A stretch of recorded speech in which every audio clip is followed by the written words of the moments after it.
Itu tadi senarai harga barang terpilih, perkembangan komoditi dan ringgit yang disediakan PNB Investment. Salam sejahtera, ini BIS Malaysia, 7 Mac 2024 dan saya Hazel Desmond. Agenda pemerkasaan Bumi Putra diperhebat melalui lebih 80 resolusi yang terhasil sepanjang 3 hari berlangsungnya Kongres Ekonomi Bumi Putra KEB 2024. Kongres yang berakhir pada Sabtu lalu menyaksikan pelbagai cadangan hala tuju serta pendekatan baharu untuk mengukur tahap penyertaan dan kawalan ekonomi Bumi Putra yang lebih bermakna demi kemakmuran bersama. Kita ikuti rangkuman KEB 2024 dalam BIS Sana Sini bersama Akmal Hafiz Ruslan.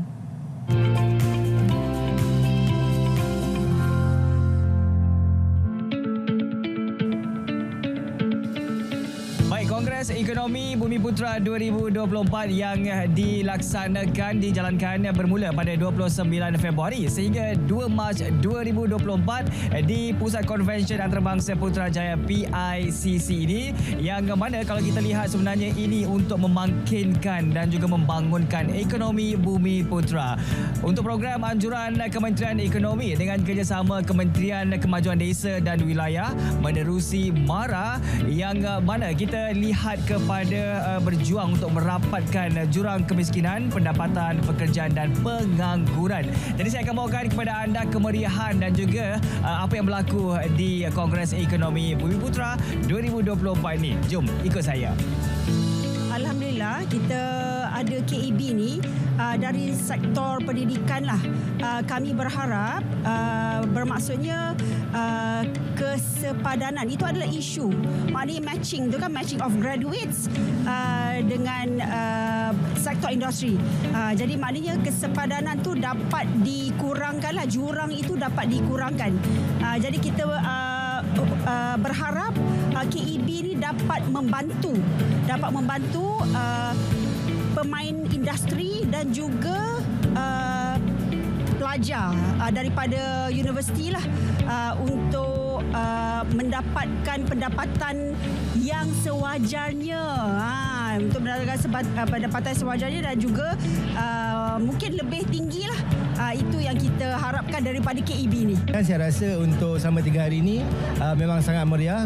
Kita tengok penyertaan daripada agensi, daripada kementerian dan juga dalam negara, dan memang sangat meriah. Ramai yang hadir di sini, ramai yang support kita punya local brand, dan untuk kebaikannya adalah untuk pengenalan produk-produk lokal di sini, dan juga bagi memastikan kita punya industri ekonomi untuk Bumi Putra kita semakin menaik dan meningkat, dan seterusnya kita dapat memperkenalkan industri dalam negara ini, produk-produk dalam negara dibawa ke ekspor ke luar negara, harapnya. Terima kasih banyak kepada pihak KKW, Kementerian Ekonomi dan juga MARA kerana beri peluang kepada para usahawan untuk join sebagai pempamer untuk 3 hari di KEB ini. Sambutan sangat menggalakkan, terutama daripada pengunjung-pengunjung yang datang daripada seluruh Malaysia, Bumi Putra yang datang join ke KEB ini. Baik, itu dia dapat kita saksikan dan juga kita lihat sendiri bagaimana kemeriahan penganjuran Kongres Ekonomi Bumi Putra 2024, dan apa yang kita harapkan untuk Kongres Ekonomi Bumi Putra 2024 ini agar menjadi satu wadah dan juga satu platform untuk menjana semula ekonomi Bumi Putra agar ianya dapat dilaksanakan secara telus dan juga terbuka. Baik, sekian sahaja laporan untuk BIS Sana Sini. Saya Akmal Hafiz Ruslan. Assalamualaikum, dan kita kembali bersama rakan penyampai di studio.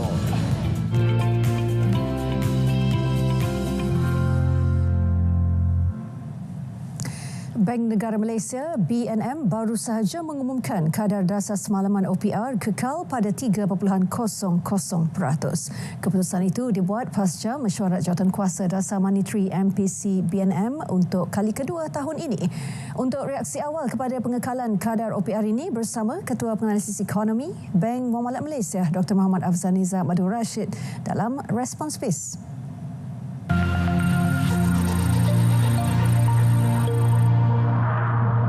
Beberapa beberapa soalan yang diajukan berkenaan dengan keputusan Bank Negara dalam mengekalkan OPR iaitu pada paras 3%. Yang pertama, apakah respon berkenaan dengan pengumuman OPR yang kedua bagi tahun ini? Adakah pengekalan ini sesuai yang dijangka? Secara umumnya memang keputusan Bank Negara ini telah pun dijangka oleh bagi kebanyakan para pengasis ekonomi termasuk kami di Bank Muamalat, yang mana OPR dijangka akan dikekalkan pada paras 3% pada mesyuarat pada kali ini. Dan kalau kita melihat keputusan pihak Bank Negara, ianya berpaksikan kepada kedudukan ekonomi global yang dijangka akan lebih baik pada tahun ini, serta petanda-petanda ekonomi seperti sektor yang berkait rapat tentang pelancongan, sektor luaran seperti angka pertumbuhan positif dalam ekspor negara menunjukkan bahawa pada tahun ini ekonomi dijangka akan mencapai suatu pertumbuhan yang lebih baik berbanding 3.7% yang dicatatkan pada tahun 2023 yang lalu. Jadi dengan pengekalan ini menunjukkan bahawa pihak Bank Negara berada dalam keadaan yang begitu optimistik dalam memastikan dasar monetary ini akan diselaraskan supaya berada dalam keadaan yang sentiasa menyokong kepada proses pertumbuhan ekonomi negara. Seperti yang disebut sebentar tadi, pertumbuhan ekonomi negara dilihat berada dalam keadaan yang baik pada masa ini, terutamanya kalau kita melihat data-data berkenaan dengan sektor yang berkait rapat tentang sektor pelancongan. Sebagai contoh, pada tahun 2023 kita telah mencatatkan jumlah kemasukan pelancong asing yang berjumlah sekitar 20 juta orang berbanding 10 juta yang dicatatkan pada tahun 2022, dan ini jelas menunjukkan bahawa peningkatan ini peningkatan yang tinggi lah, iaitu 100% jika dibandingkan pada tahun 2022. Jadi keadaan ini dijangka akan dapat dikekalkan dalam prestasi yang baik, dan dengan keadaan nilai ringgit yang kekal rendah pada masa ini, dijangka juga yang menjadi satu tarikan kepada para pelancong asing datang ke negara kita untuk melancong dan berbelanja. Selain itu, kalau kita melihat data berkenaan dengan ekspor negara telah pun bertumbuh pada kadar yang positif pada bulan Januari yang lalu, iaitu 8.47% pada bulan Januari, setelah mengalami pengucupan selama beberapa bulan yang sebelum ini. Jadi ini menunjukkan bahawa pertumbuhan ekonomi negara bakal dipacu oleh penambahbaikan dalam angka ekspor, dan negara Malaysia yang merupakan antara pemain utama dalam sektor yang berkait rapat tentang semikonduktor juga akan dijangka mendapat orang kata tu kesan limpahan yang positif kepada ekonomi negara. Jadi berdasarkan angka-angka inilah merupakan suatu sebab ataupun faktor utama mengapa keputusan OPR itu dikekalkan. Di samping itu juga pihak Bank Negara juga menyatakan bahawa kadar inflasi dijangka akan kekal stabil, namun tinjauan inflasi amat bergantung kepada langkah kerajaan untuk merasionalisasikan subsidi dan juga dasar yang berkenaan tawaran harga. Jadi secara umum buat masa ini situasi ekonomi berada dalam keadaan yang stabil. Ini bukan faktor utama lah kenapa OPR tersebut dikekalkan pada paras 3%. Soalan seterusnya, impak dan manfaat keputusan OPR kepada rakyat dan ekonomi.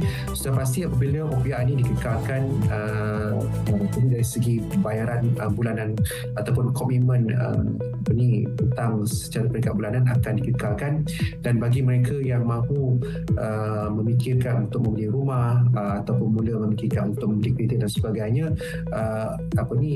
kestabilan dalam OPR ini boleh membantu rakyat dalam membuat keputusan, kerana dengan kadar yang stabil ini dapatlah mereka membuat jangkaan berapakah belanjawan yang patut diasingkan bagi memenuhi keperluan pembayaran hutang tersebut. Secara umumnya kestabilan OPR ini boleh memberikan suatu sentimen yang positif kepada di kalangan rakyat, kerana mereka dapat membuat jangkaan berapakah bayaran bulanan yang bakal dibuat sekiranya mereka mahu mengambil pembiayaan yang baru bagi memenuhi keperluan mereka. Okey, soalan yang keempat pula, sekiranya OPR kekal, adakah pengekalan perkara ini boleh berpandangan untuk 2024 mengambil momentum ekonomi semasa? Jadi ini merupakan suatu apa dikatakan soalan yang amat bergantung kepada prospek ekonomi negara pada peringkat yang seterusnya. Namun rata-rata berdasarkan unjuran yang dibuat, pihak bank negara masih mengekalkan unjuran KDNK sebanyak 4% hingga 5%, dan ini menunjukkan suatu jangkaan pertumbuhan ekonomi lebih baik berbanding tahun 2023, dan sekiranya keadaan ini berterusan, sudah pasti pengekalan OPR itu dapat diteruskanlah.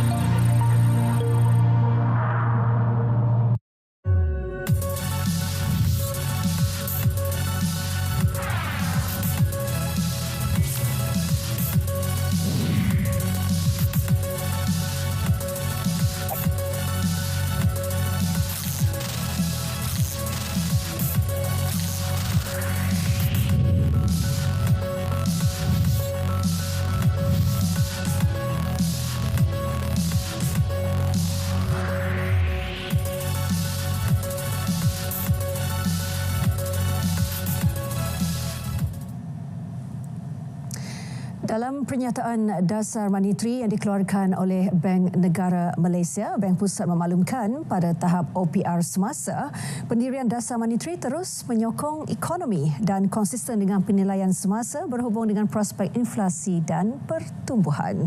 Untuk itu, BIS Malaysia edisi 7 Mac 2024 berakhir di sini. Terima kasih kerana bersama kami. Teruskan bersama RTM untuk perkembangan semasa dalam berita wilayah. Dari sungai hingga ke segara, Palestin pasti merdeka. Saya Hazel Desmond, salam Malaysia Madani.